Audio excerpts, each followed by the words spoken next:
Hi, do you think you know everything about the mountaineering and what to avoid doing? I doubt it. But if you knew all these 5 things I will mention, then good for you. You really are an advanced mountaineer. So here are 5 really important things to avoid while hiking. It will save you some trouble and will make the climb much more enjoyable. The first thing that most of the people do without realizing it is to go blindly with the line and not read the mountain. Most of the people are going straight forward with the GPS or with the marking and not observing what is happening around them. For example, softening snow that can lead to slippery rocks or even risk of avalanche. Other example is that in the mountain, the weather is different and can change drastically in the blink of an eye.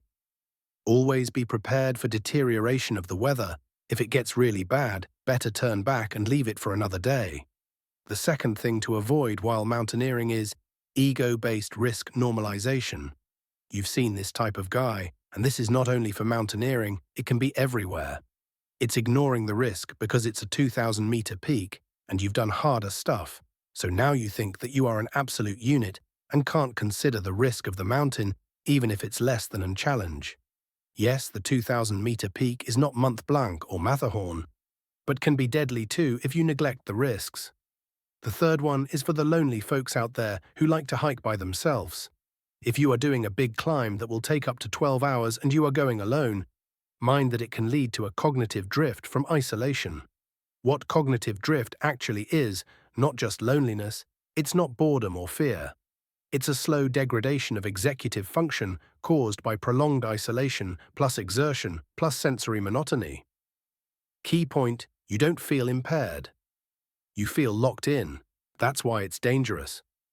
What's happening in your brain after hours alone in complex terrain?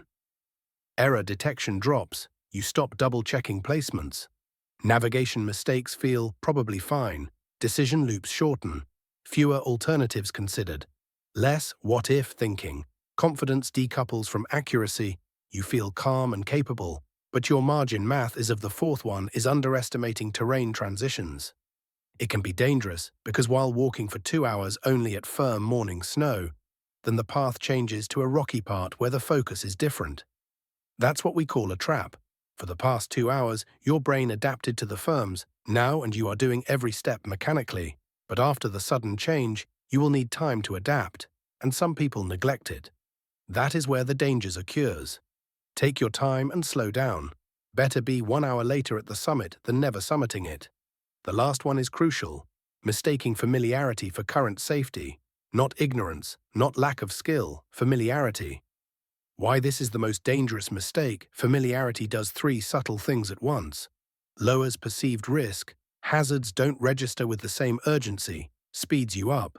Less stopping, less testing, fewer resets.